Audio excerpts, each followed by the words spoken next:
कालच परवा ऑपरेशन सिंदूर पार पडले।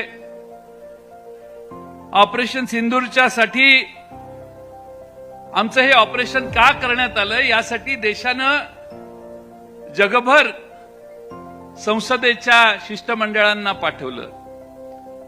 तुम्हा आम्हा सर्वांना अभिमान वाटला पाहिजे की आपल्या पक्षाच्या राष्ट्रीय कार्याध्यक्षा सुप्रियाताईंना या देशातील अशाच एका महत्वाच्या शिष्टमंडळाचं नेतृत्व करण्याची संधी देण्यात आली आणि भारतामधल्या या सगळ्या झालेल्या घटनांचा समर्थन करण्यासाठी सुप्रियाताईंच्या नेतृत्वाखाली 6-7 देशातल्या मान्यवरांना जाऊन भेटण्याचं काम सुप्रियाताईंनी केलं आणि भारताची त्यांनी अतिशय समर्थपणाने बाजू मांडली।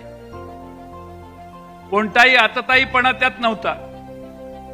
भारताला हे का करावं लागलं याचं समर्थन अतिशय प्रभावीपणाने सुप्रियाताईंनी दक्षिण आफ्रिकेपासून अनेक देशात जाऊन केलं। मी आपल्या सर्वांच्या वतीनं सुप्रियाताईंचं त्यासाठी मनापासून अभिनंदन करतो। आपण सगळ्यांनी टाळ्याच्या गजरात सुप्रियाताईंना या कामगिरीबद्दल धन्यवाद दिले पाहिजेत।